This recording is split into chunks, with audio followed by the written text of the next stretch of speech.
चलिए भाई, प्रोनाउन को आगे बढ़ाते हैं अपन। प्रोनाउन में हमारा जो सबसे फर्स्ट टाइप हमने स्टार्ट किया था बेटा, पर्सनल प्रोनाउन। ध्यान से सुनिएगा। सबसे पहले हम पढ़ रहे हैं व्हाट इज प्रोनाउन। प्रोनाउन क्या होता है बेटा?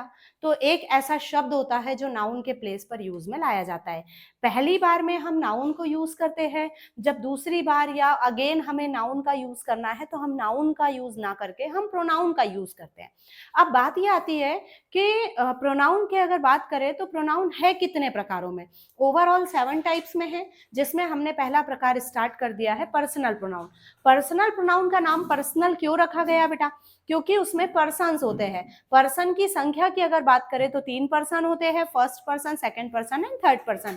जो स्पीकर होता है, बोलने वाला वक्ता, हम फर्स्ट पर्सन होते हैं। जो ऑडियंस होते हैं, सामने वाले सुनने वाले बंदे, वो सेकंड पर्सन होते हैं। इसके अलावा भी अगर कोई लड़का है, कोई लड़की है, कोई वस्तु है या बहुत सारे व्यक्ति, वस्तु या स्थान है, सारे के सारे थर्ड पर्सन के अंतर्गत काउंट होते हैं। अब बेटा सबसे पहले ना हमने कल कुछ रूल्स पर डिस्कस किया, या पिछली क्लास में कुछ रूल्स पर डिस्कस किया। जैसे हमने देखा कि जितने भी पर्सनल प्रोनाउन है उनके अपने केस होते हैं, नॉमिनेटिव, ऑब्जेक्टिव और पजेसिव। तो नॉमिनेटिव को हमने अपने शब्दों में कहा बॉस। हर बॉस का एक असिस्टेंट और एक मैनेजर होना चाहिए। तो जो भी नॉमिनेटिव का प्रोनाउन होता है ना बेटा, उसका एक ऑब्जेक्टिव केस होता है और उसका एक पजेसिव केस होता है। तो जैसे आई का objective me, possessive my, we का objective us, possessive our, you का objective you, possessive your, he का ऑब्जेक्टिव हिम, पजेसिव हिज। इस टाइप से हमने सारे प्रोनाउन पर डिस्कस किया। अब यहाँ पर ना हमने देखा जितने भी नॉमिनेटिव के प्रोनाउन है ये हमेशा सब्जेक्ट बनकर आते हैं, जितने भी ऑब्जेक्टिव केस के प्रोनाउन है ये हमेशा ऑब्जेक्ट बनकर आते हैं। और फिर हमने एक रूल और देखा, प्रीपोजिशन की पोजीशन होती है नाउन के पहले या फिर प्रोनाउन के ऑब्जेक्टिव केस के पहले। इसके बाद अगर हम थोड़ा और आगे बढ़े तो हमने देखा कि किसी भी नाउन के लिए जिस प्रोनाउन को लिखने जा रहे हैं, नाउन का और प्रोनाउन की बेसिक सिमिलैरिटीज कितनी मिलना चाहिए? 3। नाउन का पर्सन, नाउन का नंबर और नाउन का जेंडर। नंबर, पर्सन और जेंडर के अकॉर्डिंग ही हम प्रोनाउन को निकालते हैं। ठीक है, तो यहां तक की बात हमने पिछली क्लास में कंप्लीट की। अब हम यहां से थोड़ा सा आगे बढ़ते हैं बेटा। पर्सनल प्रोनाउन में हम चलते हैं अगले टॉपिक पर, जिसको हम कहेंगे पोजीशन ऑफ पर्सनल प्रोनाउन। ध्यान से सुनिएगा, हमने एक चार्ट बनाया था। चार्ट में पर्सन कितने होते थे बेटा? 3। फर्स्ट पर्सन, सेकंड पर्सन और थर्ड पर्सन। और नंबर कितने होते थे? 2, सिंगुलर नंबर और प्लूरल नंबर। हाँ या ना? ध्यान है? जब पिछली क्लास में हमने चार्ट बनाया था ना, तो हमने पर्सन ऐसे लिखे थे, फर्स्ट, सेकंड, थर्ड, बाजू में लिखे थे सिंगुलर, प्लूरल, ऐसा चार्ट बनाया था क्योंकि केस लिखना था। अब हम कुछ केस वगैरह तो सब आने लगा है। जैसे फर्स्ट पर्सन के सिंगुलर में कौन आता है? आई, तो प्लूरल में कौन आता है? वी। सेकंड पर्सन के सिंगुलर में भी यू और प्लूरल में भी यू। थर्ड पर्सन के सिंगुलर में ही, शी और इट। और यहां पर अगर बात करें तो यहां पर कौन आता है? प्लूरल नंबर में दे। अब मैटर ये है कि हम बात कर रहे हैं पोजीशन ऑफ पर्सनल प्रोनाउन की। आप थोड़ा ध्यान से समझिएगा बेटा। एक पार्ट्स ऑफ स्पीच यहां बार बार रिकॉल होगी, सब्जेक्ट वर्ब एग्रीमेंट। क्यों होगा बोले मैडम ये बार बार रिपीट? तो बेटा आप ध्यान से सुनिए, सब्जेक्ट का मीनिंग क्या होता है हिंदी में? कर्ता। कर्ता यानी कार्य को करने वाला। अब कार्य को कौन करेगा? या तो कोई पर्सन करेगा, या तो कोई प्लेस करेगा, और या तो कोई थिंग करेगा। Name of any person, any place, any thing called noun. तो बार बार हम नाउन का जिक्र भी करेंगे क्योंकि हम प्रोनाउन पढ़ रहे हैं। और नाउन के प्लेस पर ये जो यूज में लाया जाए वो क्या है? प्रोनाउन। तो नाउन और प्रोनाउन दोनों ही मिलकर क्या बनते हैं? सब्जेक्ट। और सब्जेक्ट के साथ ही हम किसका एग्रीमेंट करते हैं?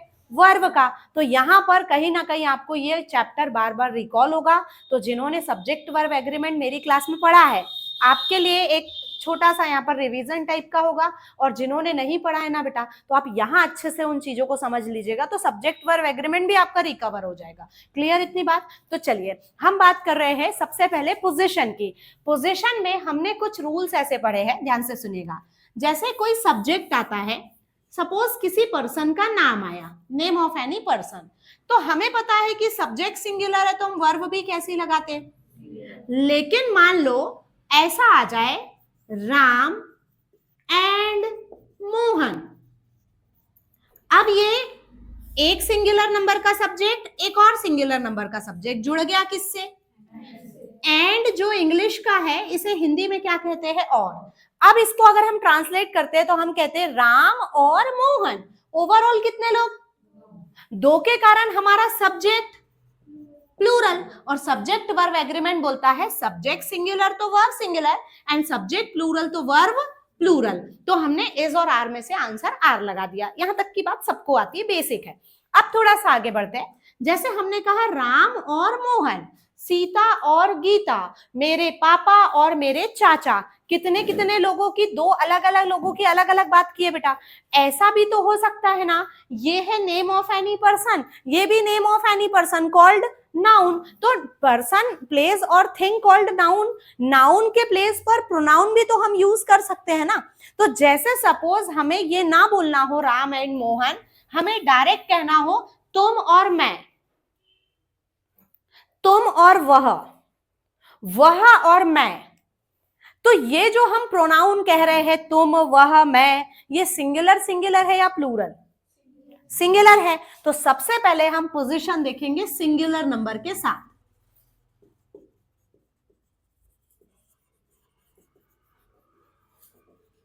क्या होता है बेटा, सिंगुलर नंबर के साथ का मतलब, ये सिंगुलर की लिस्ट दिख रही है आपको, आई, यू, ही, शी और इट। जब कभी भी आपको सिंगुलर नंबर के प्रोनाउन दो या दो से ज्यादा, क्या क्या बोल रही हूं मैं, दो या दो से ज्यादा सिंगुलर नंबर के प्रोनाउन को अगर लिखना हो और एक साथ लिखना हो, तो उनको लिखने का जो ऑर्डर होता है ना बेटा, जो क्रम होता है वो होता है 2 3 1। पहले सेकेंड पर्सन, सेकेंड पर्सन में देखो कौन सा प्रोनाउन है सिंगुलर का, सेकेंड पर्सन, ये सिंगुलर की लिस्ट है। सेकेंड पर्सन में देखो कौन है, यू। इसके बाद क्या लिखा है, 3, थर्ड पर्सन, थर्ड पर्सन में से ही या शी कोई भी एक आएगा। उसके बाद आखिरी में फर्स्ट पर्सन, तो यू, ही एंड आई।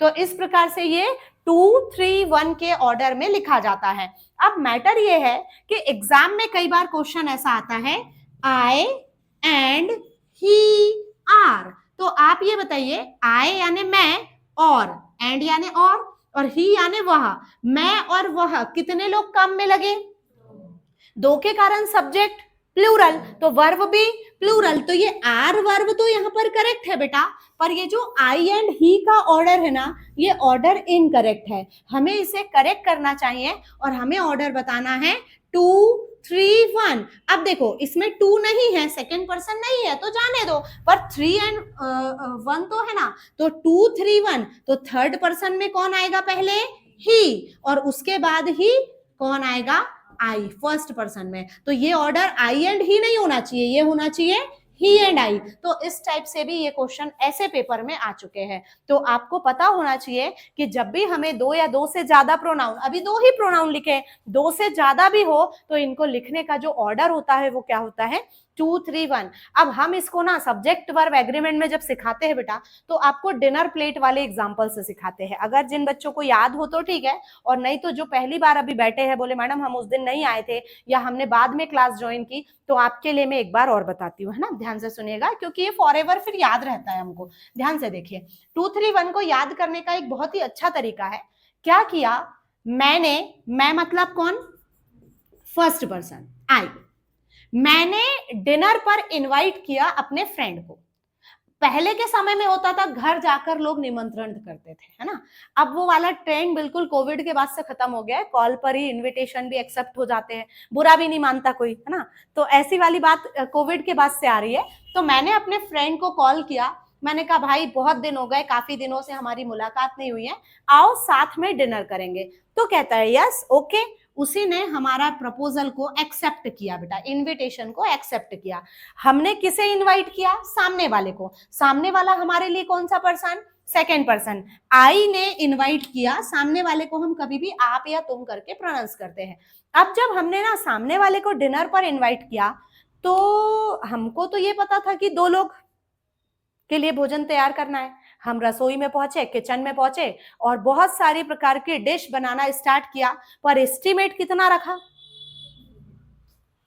और मेरा एस्टिमेट एकदम परफेक्ट चलता है, 2 मतलब 2। तो मैंने 2 लोगों के हिसाब से भोजन बनाना स्टार्ट किया बेटा। अब क्या हुआ, ये जो बंदा था ना यू, सेकंड पर्सन जिसको हमने इनवाइट किया है, इसकी एक आदत थोड़ी सी खराब सी है बेटा। क्या बोले मैडम, कौन सी आदत खराब है? ये कहीं भी अकेले नहीं जाता है। इसने बाजू में एक लड़का रहता था, पता नहीं कौन, थर्ड पर्सन, क्योंकि मेरे और इसके अलावा तो जो होगा वो थर्ड पर्सन होगा। लड़का है इसीलिए हमने इसे क्या कहा, ही। एक कोई लड़का है बेटा, उसे बोला, बोले बोले भाई, बोले क्या फ्री का खाना खाना है क्या, या फ्री में खाना खाना है क्या? बोले भाई नेकी और पूछ पूछ, ऐसे कामों के लिए पूछा नहीं करते, बता कहाँ चलना है। अब लड़के थोड़े से बेशर्म टाइप के होते हैं बेटा, है ना, जहां जिसने बोला तो उठे और चले, हाँ देख लेंगे जब कोई बात होगी तो। गर्ल्स को अगर ऐसा बोले ना तो नहीं, मम्मी से पूछूंगी, फिर मम्मी बोलेगी उनने तेरे को बोली क्या, नहीं तो फिर काई के लिए विदाउट इनविटेशन नहीं जाना चाहिए, ये वो। लड़कों को इतना नहीं लगता बेटा, इतनी शर्म नहीं होती है, बस ये बताओ चलना कहाँ पर है। अब ये ही तो तैयार हो गया बेटा आने के लिए। अब क्या हुआ, हमने सारी प्रिपरेशन कंप्लीट की। अब हमारे यहाँ जैसे बेल बजी, हमने सोचा चलो फ्रेंड आ गया। जैसे गेट खोला, डोर ओपन किया, देखा तो 2 लोग सामने खड़े थे, एक फ्रेंड और एक उसका फ्रेंड रहा होगा या जो भी था, हम नहीं जानते। अब हम तो नहीं जानते, पर जैसे डोर ओपन किया देखा तो कितने लोग सामने थे, और हम 3 हो गए। किचन में भोजन 2 ही लोगों के लिए है, और हो गए ओवरऑल कितने, 3। तो फिर अब भाई खाना तो 2 ही लोगों का है ना, हो गए हैं 3, कैसे करेंगे? ऑप्शंस बताती हूँ, ध्यान से सुनिएगा। जो गेट पे खड़ा है, जिसे हम पहचानते भी नहीं, हमने तो उसे इनवाइट नहीं किया, काई के लिए आया जबरदस्ती, उससे पूछे क्यों भैया तुमको किसने बुलाया, क्यों आए हो, चलो वापस जाओ, ये ऑप्शन सही रहेगा? नहीं ना, अतिथि देवो भव, सिखाया है ना हमको, इंडियन कल्चर सिखाते हैं अतिथि देवो भव। कोरोना ने सिखाया अतिथि रिस्की भव ठीक है, पर हमको तो ऐसा भाई ऐसा नहीं कर सकते, चलो कोई बात नहीं, आ जाओ भाई, है ना, बुला लिया अंदर। अब दूसरा ऑप्शन एक और है बेटा अपने पास, किचन में जाओ, अरे भाई इतना पसंद का बनाया, अपनी इतनी मेहनत कर रहे जब से, पहले ही स्टार्ट कर दो, ये ऑप्शन सही रहेगा। फ्रेंड बैठा ही है, उसका एक और मित्र बैठा ही है, और अपन ने खाना स्टार्ट कर दिया, तो वो नहीं बोलेगा भैया बुलाया काय को, ये बात भी गड़बड़ हो जाएगी। अब चलो भाई प्लेट लगाने की बात आई, तो सबसे पहले हम प्लेट किसकी लगाएंगे, सामने वाले की, जिसे हम जानते हैं, सेकेंड पर्सन। उसके बाद जो आया है एक्सेस में, थर्ड पर्सन, और आखिरी में बेटा बचे तो ठीक, नहीं बचे तो फिर देखेंगे। कई बार आपने भी देखा होगा, अब आप लोगों की लाइफ में ऐसा हुआ या नहीं मैं आपको बताती हूँ। जैसे कई बार हमारे यहाँ गेस्ट आते हैं, मम्मी उनके लिए बढ़िया सा कुछ नाश्ता बना रही होगी सपोज, और वो जो नाश्ता बना रही है वो हमें बहुत पसंद है, तो अपन ही पहुंच जाते पहले किचन में, मम्मी मेरे को दो ना, अभी रुक, बोले देती हूँ, पहले सामने देती हूँ फिर आपको भी देते हैं। अब मम्मी ने प्लेट लगाई बेटा, और सामने, क्योंकि मम्मी हो गई फर्स्ट पर्सन, या हम घर वाले हो गए फर्स्ट पर्सन, जो गेस्ट हमारे यहाँ आए हैं वो कौन से पर्सन, सेकेंड पर्सन। अब मम्मी उनकी प्लेट लगा ही रही है, उन्होंने स्टार्ट किया ही है बेटा, और देखा तो 3-4 लोग और आ गए। अब वो नाश्ते के टाइम पर आए हैं, और जो कि नाश्ता चल रहा है, तो आप उनको चाय नहीं पिला सकते। अब आपका काम है कि आपको उनकी भी प्लेट लगानी पड़ेगी। तो पहले जिसकी प्लेट लगाई वो सेकंड पर्सन, जो बाद में आए वो थर्ड पर्सन। अब मम्मी आई फटाफट वापस से, मम्मी आपने बोला था देती हूँ, तो बोले रुक अभी और लोग आ गए। अब मम्मी ने क्या किया, उनका प्लेट लगाया, उनको भी सर्व किया। अपन प्लेट लेके खड़े ही है कि मम्मी अब वापस आएगी और अब अपना टर्न आएगा। पता चला तब तक सब कुछ खत्म। होता है कई बार एस्टीमेट में मम्मी जो लेती है अपना बनाने का, अब वो लिया इतना था कि पूर जाए, सबको मतलब हो जाए, पर और लोग आ गए तो क्या कर सकते हैं। तो मम्मी कहती है रुक जा बेटा, तेरे लिए अब बाद में बना देती हूँ। तो अपन लोग गुस्से में प्लेट पटक के क्या कहते हैं, रहने दो अब खाना ही नहीं हमको। तो कई बार ये 1 का नंबर भी नहीं लगता है बेटा, ऑर्डर क्या चलता है 2, 3, 1। तो इसीलिए मैंने पहले ही कहा बचे तो ठीक, नहीं बचे तो कोई बात नहीं। तो ऑर्डर क्या चलता है बेटा 2-3-1। तो ये जो ऑर्डर है ना 2-3-1 का, ये चलता है गुड मैनर के लिए, अच्छे आचरण के लिए। ठीक है, खाना खिलाना अच्छी बात है, खाना खिलाना, अतिथि सत्कार अच्छी बात है बेटा। लेकिन वहीं पर अगर बात आ जाए बैड मैनर की, अब बोले मैडम बैड मैनर क्या होता है? देखो ध्यान से, 3 लोगों ने मिलकर खाना वाना खाया, पार्टी एंजॉय की बेटा, और बाद में जाके ना किसी का मर्डर कर दिया। मर्डर करना अच्छी बात है? ये कैसी बात है? बुरी बात है ना, बैड मैनर की बात आ रही है। तो जब किसी का मर्डर किया ना बेटा, और टेक्नोलॉजी इतनी एडवांस हो गई है आज की डेट में कि कोई भी बच के कहीं नहीं जा सकता है। ठीक है, पुलिस उन्हें अरेस्ट कर ही लेती है। अब पुलिस ने अरेस्ट भी कर लिया तो ऐसा बोलेंगे क्या पहले खाना इसको खिलाया था, ये कन्फेस करेगा? सपोज कन्फेशन ले लेती है ना भाई, दबाव बनाकर, आप खुद ही एक्सेप्ट कर लो कि आपने किया है, हम कुछ नहीं करेंगे। पुलिस कन्फेस करवा लेती है बेटा, तो हम ऐसा बोलेंगे कि पहले खाना इसको खिलाया था, फिर ये भी आया था एक फ्री में खाने, फिर हमको तो मिला ही नहीं था। जब इस टाइप का बेटा बैड मैनर की बात आए ना, तो ये ऑर्डर चेंज हो जाता है, ये हो जाता है 1 2 3। पहले पहले फर्स्ट पर्सन खुद कन्फेस करो, हाँ मैंने किया है, फिर जो आपके सामने है वो एक्सेप्ट करेगा, और बाद में ये जो आखिरी में आया था ना फ्री में खाना खाने, ये अभी फरारी में घूम रहा है, उसका एड्रेस लिख कर देंगे, जा लेकर आ। ठीक है, तो इस टाइप से जो ऑर्डर बनता है, क्या बनता है? 1 2 3। तो ये होता है आई, यू एंड ही। ये जो भी चल रहा है अभी सिंगुलर सिंगुलर चल रहा है, देख रहे हो आप हमारा नंबर कैसा चल रहा है? सिंगुलर नंबर के साथ। अब ये तो हो गई सिंगुलर नंबर की बात, लेकिन बोले मैडम पर्सनल प्रोनाउन में प्लूरल भी तो है, प्लूरल नंबर के साथ क्या ऑर्डर होगा? तो बेटा प्लूरल नंबर के साथ चाहे आपका सेंटेंस गुड मैनर का हो या चाहे आपका सेंटेंस बैड मैनर का हो, ये जो ऑर्डर होता है ये 1 2 3 ही होगा। जैसे फर्स्ट पर्सन का प्लूरल वी, सेकेंड पर्सन का प्लूरल यू, और आखिरी में थर्ड पर्सन का प्लूरल दे। तो ये ऑर्डर होगा वी, यू एंड दे। ध्यान रखिएगा, दोनों में से कोई भी आ सकता है, या तो 2 3 1 आएगा या तो प्लूरल नंबर का 1 2 3 आएगा। तो आपको यहां पर 2 3 1 नहीं लगाना है, यू वी एंड दे, नहीं, यहां पर क्या आएगा? हम, तुम और वे। ये ऑर्डर बदलकर क्या हो जाएगा?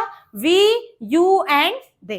क्लियर बेटा इस टाइप से? तो जब सिंगुलर नंबर की बात आए तो 1 2 3 1 गुड मैनर में, बैड मैनर में 1 2 3, और प्लूरल नंबर की बात आए तो चाहे सेंटेंस गुड मैनर का हो या बैड मैनर का, वो बनेगा क्या? 2 3 1। क्लियर हुआ इतना? चलिए लिखेंगे, आगे बढ़ते हैं।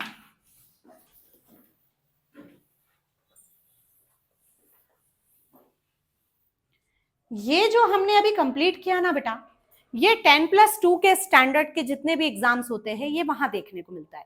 लेकिन अगर हम बात करते हैं सीजीएल सीपीओ की, तो इसका अगला पॉइंट आता है, वो हमको ध्यान से पढ़ना रहता है ना। ध्यान से देखो, जब हम सब्जेक्ट वर्ब एग्रीमेंट पढ़ रहे थे, मैं बार बार मैंने आपसे कहा कि ये वर्ड आएगा, है ना, हम पिछले चैप्टर में जाके यहाँ पर वापस आएंगे।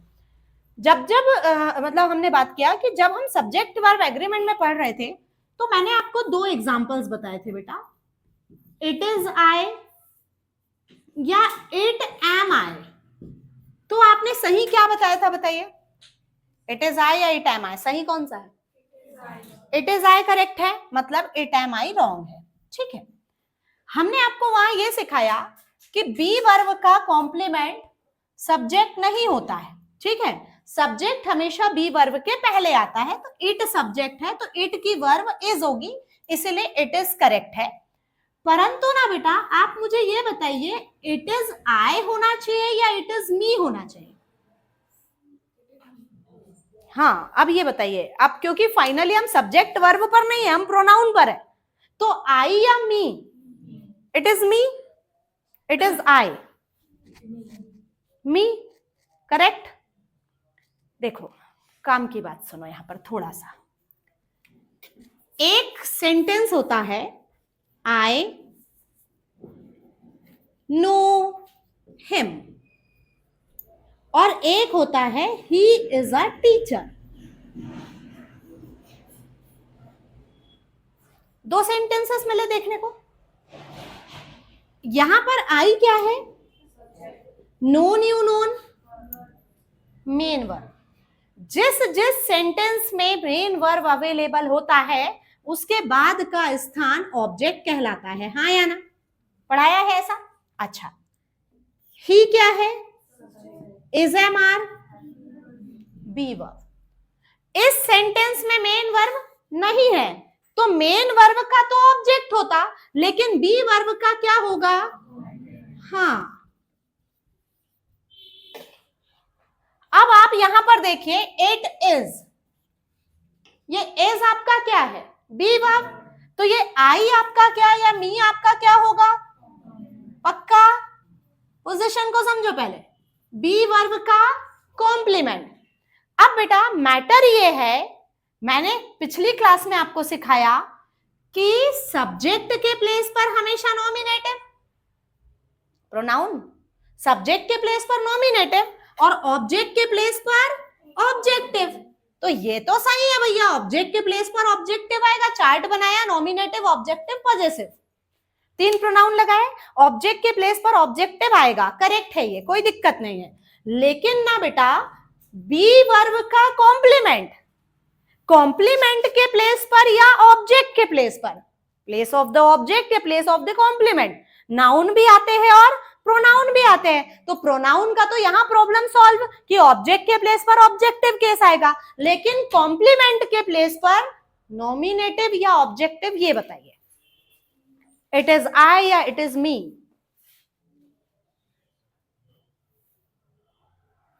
ऑब्जेक्ट के प्लेस पर ऑब्जेक्टिव, लेकिन कॉम्प्लीमेंट के प्लेस पर ऑब्जेक्टिव, नॉमिनेटिव या दोनों? बेटा अभी फिर से सुनो, मेन वर्ब के बाद ऑब्जेक्ट है, ऑब्जेक्ट के प्लेस पर ऑब्जेक्टिव केस आता है, ये कल पढ़ लिया, ठीक है। अब ये वाला प्लेस किसका है? कॉम्प्लीमेंट का। जहां जहां बी वर्ब आती है उसके बाद का स्थान उसका क्या कहलाता है? कॉम्प्लीमेंट। कॉम्प्लीमेंट के प्लेस पर दोनों प्रोनाउन करेक्ट माने जाते हैं, नॉमिनेटिव भी और ऑब्जेक्टिव भी, लेकिन दोनों की कंडीशंस अलग अलग होती है। जैसे अब कंडीशंस को समझो, अभी ये जो सेंटेंस है ना, इट इज आई या इट इज मी, ये अभी डिसाइड नहीं होगा कि आई करेक्ट है या मी करेक्ट है, इसके लिए हमें सेंटेंस में जाना पड़ेगा। ध्यान से देखो, it is blank who came here yesterday.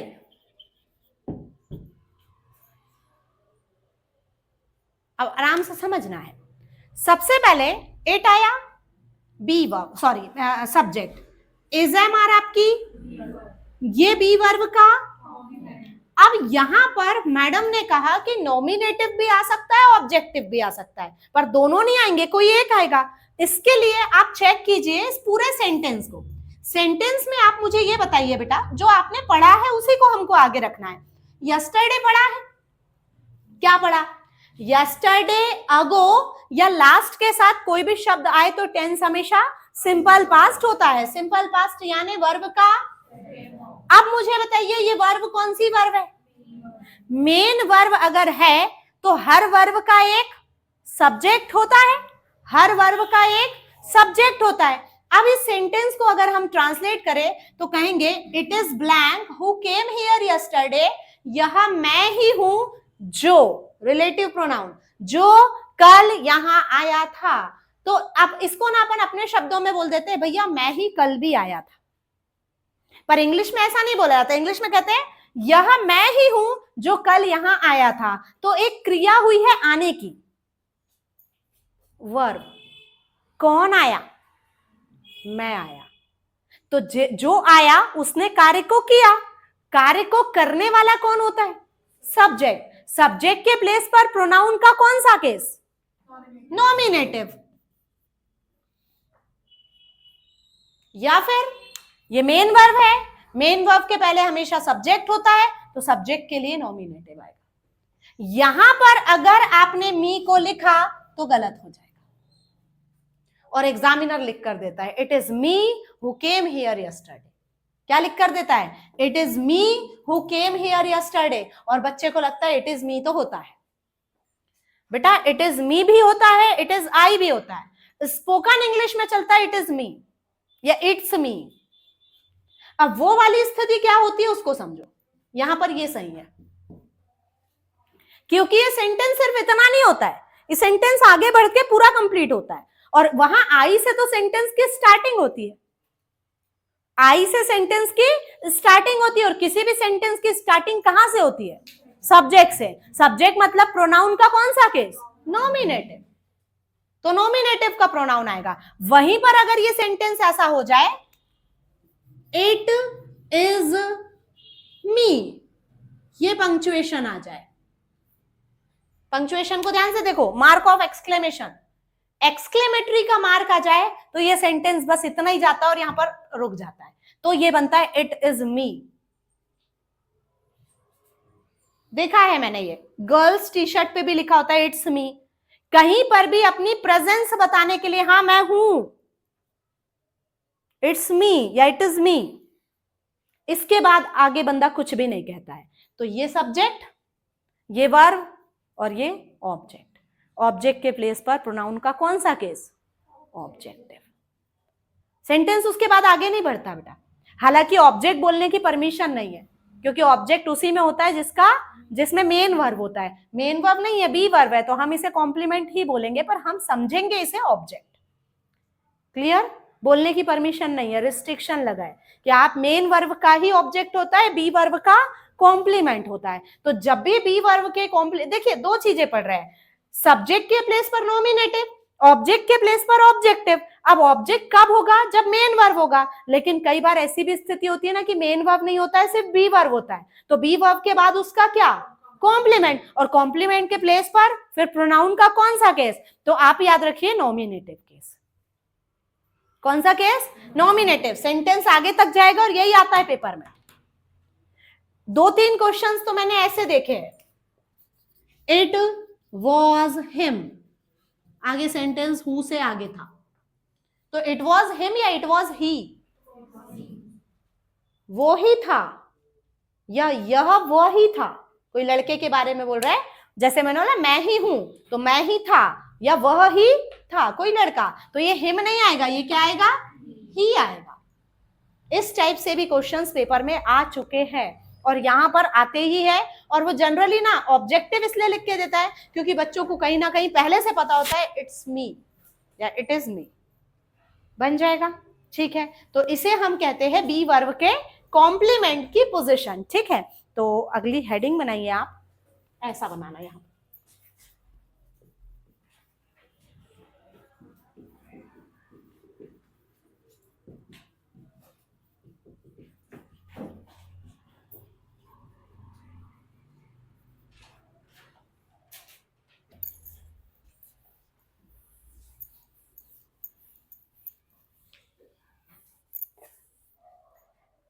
आगे बात करते हैं बेटा कुछ और पर्सनल प्रोनाउन के रूल्स में। जैसे सपोज जब 2 सिंगुलर नंबर के नाउन या सब्जेक्ट को आप एंड से जोड़िए। किससे जोड़ना है? एंड से। एंड का मीनिंग और यानी ये बंदा भी और ये भी, टोटल कितने काम में लोग लगे हैं? 2 के कारण आपका सब्जेक्ट, और सब्जेक्ट वर्ब एग्रीमेंट बोलता है सब्जेक्ट प्लूरल तो वर्ब भी प्लूरल। अब ध्यान से देखना, Ram and Mohan blank going to blank school. अब ऑप्शन है यहां पर इज या आर, ये वर्ब के लिए, और ये वाला जो ब्लैंक है इसके लिए ऑप्शन है हिज, हर, इट्स और देयर। अब आपको ना क्या करना है, ध्यान से पहले चीजों को समझना है। बहुत इजी है बेटा, बहुत बड़ी चीज नहीं पढ़ रहे हैं। 2 सिंगुलर नंबर के नाउन या सब्जेक्ट को आपने किससे जोड़ा? एंड से। एंड का मीनिंग और, तो ये बंदा भी और ये भी, टोटल कितने काम में लोग लग गए? 2 के कारण सब्जेक्ट प्लूरल तो वर्ब भी प्लूरल, वर्ब प्लूरल इज या आर में से आर। अब नियम ये है कि हमने बेसिक रूल पढ़ा है, जिस भी नाउन के लिए आप जिस प्रोनाउन को लिखने जा रहे हैं उसकी कितनी बेसिक सिमिलैरिटीज मिलना चाहिए? 3। नाउन का पर्सन, नाउन का नंबर और नाउन का जेंडर। तो सबसे पहले तो नंबर क्या है? प्लूरल, और राम और मोहन दोनों कौन से पर्सन के हैं? तो आपने नोटिस किया होगा मैंने जो ऑप्शंस रखे ये सारे थर्ड पर्सन के रखे। ही से हिज बना, शी से हर, इट से इट्स और दे से देयर, सबके पजेसिव है थर्ड पर्सन के। तो हमारा सिमिलैरिटी के लिए थर्ड पर्सन है और नंबर कैसा है? प्लूरल। तो आप चेक कीजिए ये तीनों सिंगुलर है, ये इकलौता प्लूरल है, तो आंसर क्या आएगा? देयर। अब हर बार नंबर पर्सन जेंडर को याद करने से भी अच्छा काम है आप डायरेक्ट ऐसा बोलना सीखिए, सब्जेक्ट प्लूरल तो वर्ब प्लूरल। सब्जेक्ट प्लूरल क्योंकि सब्जेक्ट को देख के भी वर्ब लिखना है और सब्जेक्ट को देख के ही ये प्रोनाउन लिखना है, तो सब्जेक्ट प्लूरल, वर्ब प्लूरल तो प्रोनाउन भी प्लूरल। अब इन तीनों चारों में प्लूरल कौन है? इतना देखने की जरूरत नहीं पड़ेगी। जिसको देखकर आप वर्ब लिख रहे हैं, वर्ब का नंबर सिंगुलर तो प्रोनाउन का नंबर सिंगुलर, वर्ब का नंबर प्लूरल तो प्रोनाउन का नंबर प्लूरल, क्योंकि वर्ब किसको देख के लगा रहे हैं? सब्जेक्ट को, नाउन को, तो उसी नाउन को देख के वर्ब लगाओ, उसी नाउन को देख के प्रोनाउन लगाओ, क्योंकि पर्सनल प्रोनाउन का बेसिक रूल तो यही बोल रहा है ना कि जिस भी नाउन के लिए आप जिस प्रोनाउन को लिखने जा रहे हैं उसकी तीन बेसिक सिमिलैरिटीज मिलना चाहिए, नाउन का नंबर, नाउन का पर्सन, नाउन का जेंडर। तो कहीं ना कहीं नंबर सिंगुलर होगा तो ये सिंगुलर, नंबर प्लूरल तो ये प्लूरल, हाँ या ना? अब वहीं पर नाउन को अपन एंड की जगह और से जोड़ के देखते हैं, ध्यान से देखना। राम और Mohan blank going to blank school, एकदम सिंपल सा सेंटेंस है। अब ये जो इंग्लिश का और है ना बेटा, इसे हिंदी में कहते हैं या तो राम या तो मोहन। टोटल कितने लोग? एक के कारण सब्जेक्ट तो वर्ब, प्रोनाउन भी, अब देयर नहीं आएगा लेकिन हिज, हर और इट्स में से कोई एक आएगा, तो उसके लिए राम और मोहन दोनों कौन है? मैस्क्यूलाइन, तो मैस्क्यूलाइन के लिए क्या आएगा? हिज। ही से बनेगा ना, राम लड़का मोहन भी लड़का, तो ही का पजेसिव क्या होगा? हिज होगा। तो ये बात समझ में आई? Noun plural, sorry subject plural तो वर्ब प्लूरल तो प्रोनाउन भी plural, subject singular, verb singular तो प्रोनाउन भी सिंगुलर। यहां तक की बात क्लियर हुई? चलिए दोनों रूल्स लिखेंगे। हाँ चलो बताओ, राम और सीता, ऐसे ही ना, यहां तो राम एंड सीता दोनों के लिए देर आएगा, यहां पे राम और सीता अगर आ जाए तो आप बताइए आपका आंसर क्या होगा? क्यों? क्यों सीता नहीं लिखा? वहां जेंडर क्लियर है, बोलो। या तो राम या तो सीता, तो हिज बोल देंगे। नहीं, क्या बोलेंगे मैडम? हर बोलेंगे, इट्स भी नहीं बोलेंगे। बेटा ये सेंटेंस ऐसा बनेगा ही नहीं, ये सेंटेंस बनेगा, ध्यान से सुनो, आइदर राम और सीता, आइदर राम और सीता, और हमने आइदर डैश डैश डैश और पढ़ा है। वर्ब किसको देख के लिखी जाती है? नजदीक आने वाले को, तो प्रोनाउन भी किसको देख के लिखेंगे? नजदीक आने वाले को। अब सीता या राम जो भी वर्ब के नियरेस्ट है उसकी चलेगी, ऐसा होता है। तो वो प्रोनाउन का टाइप होता है डिस्ट्रीब्यूटिव प्रोनाउन, ये हम चल रहे हैं पर्सनल में, इसलिए हम इसको वहां पे इंक्लूड नहीं करेंगे। आप ऐसा नहीं बोल सकते डायरेक्ट राम और सीता, आप कहना चाहिए ईदर राम और सीता, आइदर राम और सीता, तो वो प्रोनाउन हो जाता है डिस्ट्रीब्यूटिव। अभी 7 प्रकार बोल रही हूँ ना मैं, तो ऐसे टाइप्स हमको पढ़ने हैं। और जिनने सब्जेक्ट वर्ब एग्रीमेंट पढ़ लिया है भैया, तो आपके लिए ऐसा काम है, एकदम आसानी से होगा। और जो उस समय में एब्सेंट थे, पेपर चल रहे थे मैडम, या जो भी जमाने भर की हमारी समस्याएं होती है, तो उसके लिए वीडियोज भी अपलोड है, आप वीडियो देख लो कम से कम, तो वहां से थोड़ी हिंट मिल जाएगी, तो यहाँ ईजी हो जाएगी। क्लियर? और फिर लगे तो एक बार और पढ़ लेना। क्लियर इतनी बात? चलिए लिखेंगे, दोनों रूल लिखेंगे। नंबर फर्स्ट पे, अगला नंबर, नंबरिंग करते जाओ बेटा। पोजीशन ऑफ पर्सनल प्रोनाउन को 1 नंबर दो, कॉम्प्लीमेंट को 2 नंबर दो, ये तीसरे नंबर पे लिखिए। जब 2 या 2 से अधिक नाउन, जब 2 से अधिक नाउन एंड से जुड़े हुए हो